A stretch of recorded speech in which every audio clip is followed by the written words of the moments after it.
Doctors कहते थे कि इस स्टेज का ट्रीटमेंट हमारे पास नहीं है, आप इसको घर ले जाएं। जिस बेड पे मैं सो रहा था उसी बेड के नीचे मेरी वालदा थी और वो अल्लाह से दुआ कर रही थी। उनका दुपट्टा गले में था और रो रही थी कि ऐ अल्लाह मेरी ज़िंदगी ले ले, मेरे बेटे को ठीक कर दे। वालदा की जो थी ब्लड टेस्ट वगैरह हुए, उनकी सारी रिपोर्ट्स वगैरह हुई तो डॉक्टर्स ने कहा कि उनकी लेग में कैंसर है और इस लेग को काटना पड़ेगा। सेम टाइम मुझे भी शिफा में ले गए और मेरे भी ब्लड टेस्ट हुए। सेम टाइम जब मेरी वो गिल्टी बनी और मेरी लेग पे वो ब्लास्ट हुई थी, सेम टाइम वालदा की लेग को डॉक्टर ने काट दिया था। रात का टाइम था, मैं फिर सो रहा था तो मुझे ना हार्ट अटैक हुआ थोड़ा बहुत। मेरी जो हार्ट अटैक की शिद्दत थी वो बहुत कम थी और वालदा का जो हार्ट अटैक था वो शदीद किस्म का था। तो इसी वजह से उन्होंने कहा कि अगर मेरी जान जाती भी है, अगर मेरी जान नहीं मेरे बेटे की जान भी चली जाए, मैं अपना बेटा भी इस पे कुर्बान करूंगा, बस इसे ठीक होना चाहिए। आपके बताने से ये लग रहा है कि आपका जो कैंसर था वो आपकी वालदा को ट्रांसफर हो। डिजिटल पाकिस्तान की वीडियोस देखने के लिए हमारा चैनल सब्सक्राइब कीजिए और बेल आइकॉन को प्रेस कीजिए ताकि आप हर वीडियो से बाखबर रह सकें। अस्सलाम वालेकुम नाजरीन, डिजिटल पाकिस्तान के साथ मैं हूं आपका मेज़बान इरफान हैदर कामा। नाजरीन, दुनिया में ऐसे ऐसे वाक़या रोनुमा होते हैं कि इंसानी अकल दंग रह जाती है।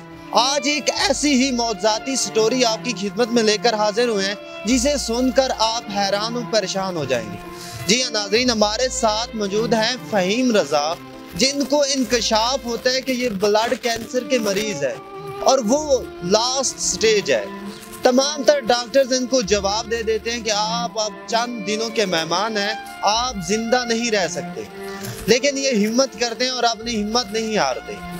बहुत सारे डॉक्टर से ये मशवरा करते हैं लेकिन कोई भी डॉक्टर इनको हामी नहीं भरता कि आप ठीक हो जाएंगे। सब कहते हैं कि आप चंद दिनों के मेहमान हैं और आप इस दुनिया से चले जाएंगे। ना सिर्फ पाकिस्तान में बल्कि दुनिया भर में तमाम तर डॉक्टर्स को मेडिकल रिपोर्ट्स भिजवाई जाती है लेकिन कहीं से कोई मुस्बित जवाब नहीं आता। आखिरकार इनकी जिंदगी लड़ती है इनकी वालदा। वो वालदा जो पहली दफ़ा अपने बच्चे को जन्म देती है, वही वालदा अब दूसरी बार अपने बेटे के लिए लड़ती है। वो वालदा जो ना तो तिब जानती है और ना ही मेडिकल साइंसेस के बारे में। वो वालदा जो घरेलू हालात में मजबूर है, वो वालदा अपने बेटे के लिए जंग लड़ती है। नाज़रीन, इसके अलावा ये ना सिर्फ तंदुरुस्त होते हैं बल्कि ठीक होकर अब अल शिफा इंटरनेशनल मेडिकल में इनको मोटिवेशन के तौर पर मरीजों से भी मिलवाया जाता है। नाज़रीन, फॉरेन कंट्री से बहुत सारे डॉक्टर्स की डेलीगेशन पाकिस्तान में आई और इस बात पर बेपनाह कोशिश की कि वो इस बात की तह तक पहुंच सके कि आखिर ये कैसे मुमकिन हुआ और फ़हीम रज़ा बिल्कुल ठीक हुए। तमाम तर कहानी क्या है, आइए इन्हीं की जुबानी जानते हैं। हमारे साथ मौजूद हैं फ़हीम रज़ा। सर अस्सलाम वालेकुम। वालेकुम अस्सलाम। सर, मुझे ये बताइएगा कि कब आपको इंकशाफ हुआ कि आपको ब्लड कैंसर है और कौन सा स्टेज था? 2015 में इंकशाफ हुआ था और लास्ट स्टेज था 98%। तो जब आप मेडिकल रिपोर्ट्स आपने करवाई, डॉक्टर्स के पास गए तो डॉक्टर्स क्या कहते थे?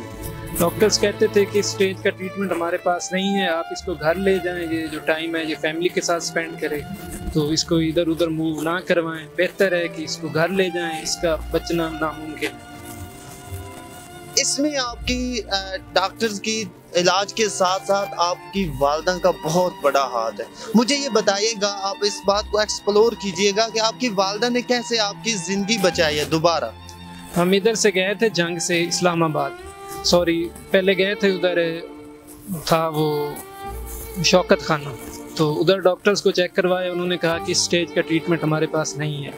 तो फिर हम उधर से गए थे इस्लामाबाद CMH में, तो CMH के डॉक्टर्स ने भी कहा कि इसका ट्रीटमेंट हमारे पास नहीं है, उन्होंने भी माजरत कर ली थी। और वहाँ मेरे हैं अंकल CDA में, उन्होंने कहा कि आप इधर आ जाएं, शिफा में एक डॉक्टर्स हैं तो उनसे चेक करवा लेते हैं। तो हम उनके पास गए तो उन्होंने कहा कि इसका जो है ना ट्रीटमेंट वो तो मुश्किल है, लेकिन बच्चे की कंडीशन से लग रहा है कि ये लड़ेगा बीमारी के साथ, ये बीमारी का मुकाबला करेगा, ट्रीटमेंट मैं करूँगा, शिफा अल्लाह ने देनी।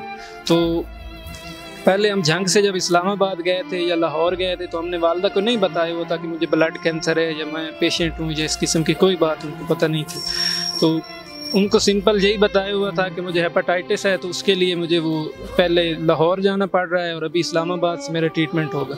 तो जब मैं उधर शिफा में एडमिट हुआ तो वालदा साहबा को पता चला कि बेटा मेरा एडमिट हो गया है, तो वो इधर से जंग से इस्लामाबाद चली। जब मैं उधर इस्लामाबाद में ही था, शिफा से मैं एडमिट होकर घर गया, उधर हमारा घर है, तो मैं रात को उधर सो रहा था, तकरीबन 2 का टाइम था। तो मैं वॉशरूम जाने के लिए उठा हूँ, तो वालदा भी मेरे साथ वाले बेड पे सो रही थी। तो जब मैं वॉशरूम जाने के लिए उठा हूँ, मैंने देखा है तो वालदा अपने बेड पर नहीं थी।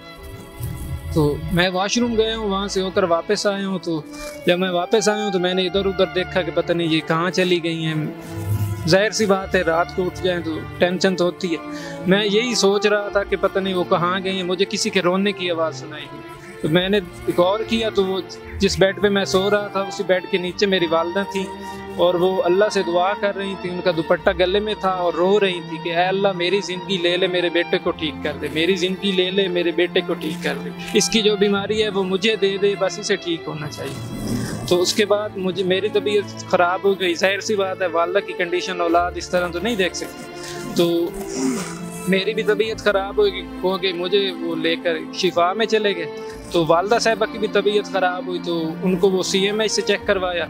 जब CMH में गए तो उन्होंने कहा कि आपका जो ट्रीटमेंट है वो MH में होगा, तो फिर MH चले गए। तो जब हम MH गए तो उधर वालदा की जो थी ब्लड टेस्ट वगैरह हुए, उनकी सारी रिपोर्ट्स वगैरह हुई, तो डॉक्टर्स ने कहा कि उनकी लेग में कैंसर है और इस लेग को काटना पड़ेगा।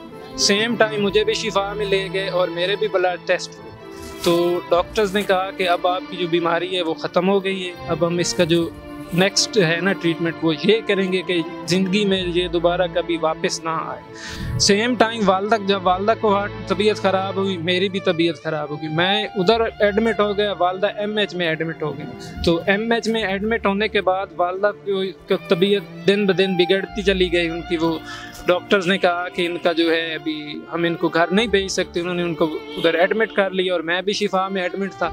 तो उधर ही मैं शिफा में सो रहा था, रात का टाइम था, तो मुझे ना वो लेग पे ना थोड़ा थोड़ा ये जो कैंसर होती है ना, कीमोथेरेपी इसकी वैक्सीन होती है, और जैसे वो ब्लड में इंजेक्ट करते हैं ना तो उसके साइड इफ़ेक्ट होते हैं कि लूज़ मोशन होना, गिल्टी बन जाना, वॉमिटिंग होना, इस तरह के होते हैं उसके। तो मुझे भी वो पहले से इस किस्म के साइड इफ़ेक्ट थे, लेकिन रात को मैं सो रहा था तो मेरी लेग पे ना ऐसे गिल्टी सी बन गई। तो मैंने गौर किया तो थोड़ी देर बाद वो गिल्टी का जो एरिया था ना वो फट गया।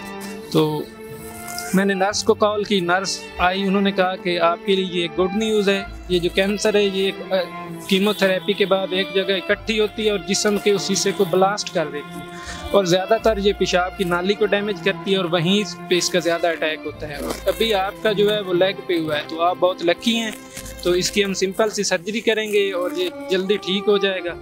सेम टाइम जब मेरी वो गिल्टी बनी और मेरी लेग पे वो ब्लास्ट हुई थी, सेम टाइम वालदा की लेग को डॉक्टर ने काट दिया था और उन्होंने कहा कि अगर हम इनकी लेग को ना काटें तो हो सकता है इनकी कैंसर जो है पूरी बॉडी में चली जाए और फिर इनकी डेथ हो जाए। तो 2-3 दिन गुजरे थे मुझे उधर सर्जरी हुए, 2-3 दिन बाद मैं तो नॉर्मल हो गया, लेकिन वालदा की लेग कट गई। तो वालदा भी उधर MH में थी एडमिट और मैं शिफा में था। तो रात का टाइम था, मैं फिर सो रहा था, तो मुझे ना हार्ट अटैक हुआ थोड़ा बहुत। मेरी जो हार्ट अटैक की शिद्दत थी वो बहुत कम थी और वालदा का जो हार्ट अटैक था वो शदीद किस्म का था।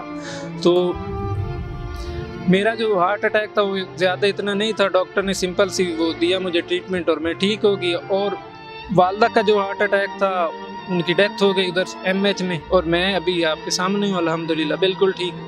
वालदा चली गई और मैं सामने हूँ आपको बिल्कुल। तो आपका जो कैंसर था, आपके बताने से ये लग रहा है कि आपका जो कैंसर था वो आपकी वालदा को ट्रांसफ़र हो गया। बिल्कुल जी, ऐसा ही। उन्होंने अल्लाह से दुआ की थी कि अल्लाह मेरे बेटे को ज़िंदगी दे दे, मेरी ज़िंदगी ले ले, इसकी बीमारी मुझे दे दे, बस इसे ठीक होना चाहिए। जो बीमारी है अगर इसकी मौत होनी है तो वो मौत मुझे दे दे, बस इसको ठीक होना चाहिए। पहले कभी वालदा के टेस्ट वगैरह करवाए थे? पहले तो नहीं था उनको कोई मसला? नहीं, पहले वो बिल्कुल ठीक थी, उन्हें किसी किस्म का भी मसला नहीं था। हाँ, उनका वो यूरिक एसिड का थोड़ा बहुत मसला था, वो इतना ज़्यादा नहीं था। तो उसके बाद जब मैं उधर हॉस्पिटल में एडमिट हुआ तो वो भी उनका वो ट्रीटमेंट कोई ख़ास नहीं हो सका, क्योंकि जाहिर सी बात है मैं उधर एडमिट था तो उनका ट्रीटमेंट तो नहीं होना था ना। तो उसके बाद तो पहले तो उनको इस किस्म का कोई मसला भी नहीं था, ना कोई कैंसर, ना कोई हेपेटाइटिस, किसी किस्म का कोई मसला भी नहीं था। जब आप वो डॉक्टर के पास गए तो उस डॉक्टर ने आपको क्या बताया था, वो भी हमारे नाजरीन को बताओ। हम गए जी, रात का टाइम था 8:30 का, तो डॉक्टर साहब क्लिनिक से जा रहे थे, तो हमने वो कैश काउंटर पे गए, उनका अपॉइंटमेंट फ़ी जमा करवाई और उसके बाद डॉक्टर साहब ने हमें बुलवा लिया अंदर। तो उन्होंने मेरी तरफ देखा और कहने लगे कि बेटा तू पेशेंट है। मैंने कहा जी बिल्कुल पेशेंट। कहते हैं बीमारी का पता है? मैंने कहा जी बिल्कुल पता है। कहते हैं कितने % है? मैंने कहा 98%। कहते हैं पता है तुझे 98 है? मैंने कहा जी बिल्कुल। तो कहते हैं कि पता है इस बीमारी से बचना नामुमकिन है, कभी कोई सुना है पेशेंट रिकवर हुआ हो या कोई, इसकी रिकवरी के चांसेस बहुत कम होते हैं। मैंने कहा जी अल्लाह की मर्ज़ी, अगर मेरी डेथ होनी है तो वो तो हो जानी है। अगर मैं घबराऊंगा, डरूंगा, बैठ जाऊंगा कहीं पे, ज़्यादा सोचूंगा तो इससे मैं ठीक तो नहीं हो सकता ना। बस अगर मेरी मौत होनी है, अगर कैंसर की वजह से ही होनी है तो कोई भी नहीं रोक सकता। बस ज़िंदगी है मेरी तो बच जाऊंगा, अगर मौत है तो वो तो फिर आनी आनी। तो उसके बाद डॉक्टर साहब ने मेरे जो साथ थे पेरेंट्स उनको बुलाया और उनसे कहा कि इसका जो ट्रीटमेंट है ना वो मैं स्टार्ट करता हूँ।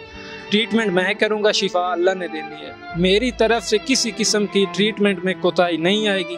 और बच्चा जो इसकी फ़िज़िकल कंडीशन बता रही है कि ये बीमारी से लड़ेगा, इसका मुकाबला करेगा। कैंसर, मुझे नहीं लगता कि इसकी डेथ कैंसर की वजह से होगी। अच्छा मुझे ये बताइएगा कि आपका भाई, जो आपके भाई ने भी आप पर जान कुर्बान कर दिया, तो ये सारा क्या मामला था? जब डॉक्टर साहब ने उसको कहा कि अब इसका बोन मैरो होगा तो उसने कहा ठीक है कर लें, तो डॉक्टर साहब ने कहा कि ये इतना आसान नहीं जितना आप कह रहे, तो ये क्या मामला था?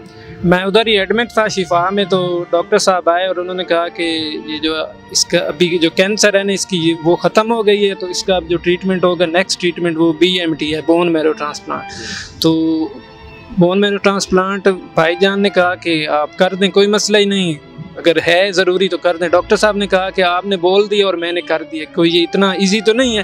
बोन मैरो ट्रांसप्लांट काफ़ी ये होता है, एक्सपेंसिव होता है, और दूसरा ये बहुत ही डेंजरस किस्म का होता है। तो भाईजान ने कहा कि कोई मसला नहीं, अगर डेंजरस होता है या एक्सपेंसिव है तो जो कुछ भी होगा, जो कुछ भी हमें करना पड़ेगा हम करेंगे। डॉक्टर साहब ने कहा कि BMT में एक डोनर की ज़रूरत होगी, तो उसके लिए कोई है आपकी फैमिली में से? डोनर जो होते हैं वो ज़्यादातर डॉक्टर लेते हैं जी वालदा की नस्ल से, या फिर बहन या भाई का वो बोन मैरो लेते हैं। तो भाईजान ने कहा कि मैं अपना बोन मैरो दूंगा। डॉक्टर साहब ने कहा कि इसमें जो होते हैं डेथ के चांसेस वो पेशेंट से डोनर के ज़्यादा होते हैं। तो भाईजान ने कहा डॉक्टर साहब मेरा बेटा भी है, मेरी ज़िंदगी में जो ख्वाहिशात थी वो भी अल्लाह ने पूरी की हैं, मुझे जो मैंने चाहा अल्लाह ने दिया है मुझे। और अगर कैंसर की वजह से मेरे भाई की डेथ हो गई या लोगों को पता चला कि इसने छोटे भाई को स्टेम सेल्स नहीं दिए थे और छोटे भाई की डेथ हो गई है, तो मुझे कौन कहेगा कि ये उसका भाई है? मुझे कौन कहेगा कि ये लोग कहेंगे कि अपने भाई को सेल नहीं दी और छोटे भाई की डेथ हो गई और बड़ा भाई अभी देखो ये फिर रहा है। तो इसी वजह से उन्होंने कहा कि अगर मेरी जान जाती भी है, अगर मेरी जान नहीं, मेरे बेटे की जान भी चली जाए, मैं अपना बेटा भी इस पे कुर्बान करूंगा, बस इसे ठीक होना चाहिए। अगर मेरी जान जाती है तो जानने दो, मुझे कोई फ़र्क नहीं पड़ता। अच्छा मुझे ये बताइएगा कि जब आपको अल शिफा इंटरनेशनल हॉस्पिटल में लेकर जाते हैं और आपको एज अ मोटिवेशन के तौर पर मरीजों से मिलवाते हैं, तो उस वक्त आप फिर उनको क्या कहते हैं? मैं यही कहता हूँ कि ज़िंदगी मौत तो अल्लाह के हाथ में है। बीमारी जो है ना ये तो बस चंद दिनों की, चंद लम्हों की होती है। बंदे ने ठीक तो हो जाना होता है। वो कहते हैं कि हमें ये मसला हो रहा है, हमें गिल्टियाँ बन रही हैं, हमें लूज़ मोशन हो रहे हैं, हमें वीकनेस हो रही है, ये हो रहा है, वो हो रहा है। बहुत डरे हुए होते हैं और मुझे देखकर वो यकीन ही नहीं करते कि ये वही पेशेंट है जिसे ब्लड कैंसर हुई थी। वो अभी भी मेरे ऊपर यकीन नहीं करते। वो कहते हैं कि ये पता कोई और बंदा उठा कर ले आए, ये तो इस तरह का तो हो नहीं सकता कि इतना जल्दी ये रिकवर हो जाए और ठीक हो जाए। आज भी अगर मैं उनके पास जाऊँ तो यही कहता हूँ कि आप अल्लाह पर भरोसा रखें, और अगर आपकी वालदा हयात है तो ख़ुसूसी उनसे कहें कि वो आपके लिए दुआएं करें। क्योंकि मुझे डॉक्टर साहब ने एक वाक़या सुनाया था हज़रत मूसा का। वो अल्लाह से हम कलाम होने जाते थे कोह तूर पे, तो पहले जब वो जाते थे तो उनकी वालदा हयात थी। तो जब उनकी वालदा की डेथ हो गई ना, तो अल्लाह से हम कलाम होने गए तो अल्लाह ने पहले हज़रत मूसा को कहा कि ऐ मूसा अब संभल के आना, अब तेरे लिए पीछे दुआएं करने वाले कोई नहीं रहा। पहले तेरी वालदा थी जो तेरे लिए दुआएं करती थी, अब वो पीछे नहीं रही, इसलिए संभल के आना। तो मैं आज भी लोगों को कहता हूँ कि जिनकी वालदा हयात हैं, जिनकी वालदा ज़िंदा हैं, अगर उनको किसी किस्म की कोई बीमारी है या कोई परेशानी है या किसी किस्म की वो टेंशन में हैं तो वो अपनी वालदा से रिक्वेस्ट करें कि वो उनके लिए दुआएं करें। और मुझे अल्लाह पे यकीन है कि वालदा की दुआ अल्लाह कभी रद्द नहीं करता, वो उनकी दुआ को हर सूरत में कबूल करता है। अच्छा फ़हीम साहब, मुझे ये बताइएगा कि आपकी जो मेडिकल रिपोर्ट्स थी वो पाकिस्तान के अलावा कहाँ कहाँ पे भेजी गई और कहीं से कोई उम्मीद की नज़र आई थी? मेरी जो मेडिकल रिपोर्ट्स थी वो शिफा वालों ने भेजी थी, यूके, यूएसए और यूरोप के जितने भी हॉस्पिटल हैं, इंडिया, चाइना, सब में भेजी थी। लेकिन सब डॉक्टर्स ने माजरत कर ली थी और कहते थे कि इस स्टेज का जो ट्रीटमेंट है वो हमारे पास नहीं है, तो लिहाजा इसको इधर ना ले आएँ, इसको उधर ही रखें। तो ये इसकी जो ज़िंदगी है वो बस चंद लम्हों की है, तो बेहतर है आप इसको मूव ना करवाएं, इसको ज़्यादा तकलीफ़ ना दें। मेरी रिपोर्ट्स जो हैं अभी भी वो मौजूद है मेडिकल रिकॉर्ड। अगर अभी भी कोई लोग बोलेंगे कि ये झूठ है या इस किस्म के होते हैं, लोग यकीन नहीं करते। मेरा मेडिकल रिकॉर्ड शिफा के पेशेंट पोर्टल पे अभी भी मौजूद है। जो कोई भी देखना चाहता है मैं उसका MR नंबर और पासवर्ड दे देता हूँ। मेरा MR नंबर है 00150331 और जो पासवर्ड है वो फ़हीम रज़ा 786 है। अगर कोई भी किसी को किसी भी किस्म का कोई हो शक हो या कोई यकीन ना करे कि ये पेशेंट था या इस किस्म के कोई किसी के जहन में कोई डाउट हो, तो वो शिफा के पेशेंट पोर्टल पे अभी भी जाकर खुद देख सकता है कि मैं ही पेशेंट था और कैंसर मुझे ही थी और मैं अभी अल्हम्दुलिल्लाह बिल्कुल ठीक हूँ आपके सामने। अच्छा फ़हीम रज़ा, बहुत बहुत मुबारक हो कि आप ठीक हुए हैं। अब आगे क्या फ्यूचर, क्या प्लानिंग है, क्या कर रहे हैं, क्या करना चाह रहे हैं? मैं जी बैचलर ऑफ फार्मासिस्ट कर रहा हूँ, वो अभी मेरा कंप्लीट हो गया है। तो डॉक्टर साहब ने कहा कि हर किसी का एक लाइफ में गोल होता है, उसकी कोई ख्वाहिशात होती हैं कि वो कोई अपनी फ्यूचर में प्लानिंग होती है हर बंदे की। डॉक्टर साहब ने कहा था कि बेटा तो इसे गवर्नमेंट या किसी किस्म की कोई प्राइवेट जॉब नहीं तो कर सकेगा, क्योंकि अगर कोई तेरे ऊपर हुक्म लागू करेगा ना तो तेरे अंदर जो है ना हाई डोजेज मिलती रही है मेडिसन, तो उनके साइड इफ़ेक्ट की वजह से जो तेरा बॉडी का टेम्परेचर है ना वो नॉर्मल इंसान से ज़्यादा रहेगा, तो जॉब तू किसी सूरत में भी नहीं कर सकता। उन्होंने मुझे कहा था कि अपना बिजनेस करना या कोई ऐसा काम करना जिसमें कोई तेरे ऊपर ना हो, बस तू ही हो। तो मेरा जो है प्लान, डॉक्टर साहब ने यही कहा था। अभी जो डिग्री मेरी ख़त्म हो गई है तो इसके बाद मैं कोशिश कर रहा हूँ कि अभी मुझे वो आ रहे हैं बाहर से भी काफ़ी डॉक्टर्स के, वो यूनिवर्सिटी की तरफ से मुझे एडमिशन ऑफ़र हुए हैं, लेकिन फ़िलहाल तो मैं इधर ही हूँ और कोशिश कर रहा हूँ कि यूरोप चला जाए। अच्छा फ़हीम रज़ा, मुझे ये बताइएगा कि मानी जो आपकी ज़िंदगी में है, जिसने आपको बहुत ज़्यादा सपोर्ट किया है, हर लेवल पे सपोर्ट किया है, उसके लिए आप कुछ कहना चाहते हैं? मेरी तो ढेर सारी दुआएं हैं उनके लिए और बहुत सारी मुस्कुराहटें हैं उनके लिए, और अल्लाह करे कि वो कभी भी परेशान ना हो, अल्लाह उनको वो कभी भी किसी किस्म की परेशानी में मुब्तला ना करे और अल्लाह करे वो सारी ज़िंदगी खुश रहे। जी बहुत शुक्रिया। हमारे साथ मौजूद थे फ़हीम रज़ा साहब, जो कि कैंसर पेशेंट थे, लेकिन आज ये माँ की दुआओं से, मेडिकल साइंसेस तो एक तरफ, लेकिन माँ की दुआओं से ये आज जिंदा बैठे हैं और बिल्कुल ठीक ठाक है। अगर आप इनकी कोई रिपोर्ट्स वगैरह देखना चाहते हैं तो वो आप इंटरनेशनल अल शिफा की वेबसाइट पे, पेजेस पे आप इनकी रिपोर्ट्स देख सकते हैं।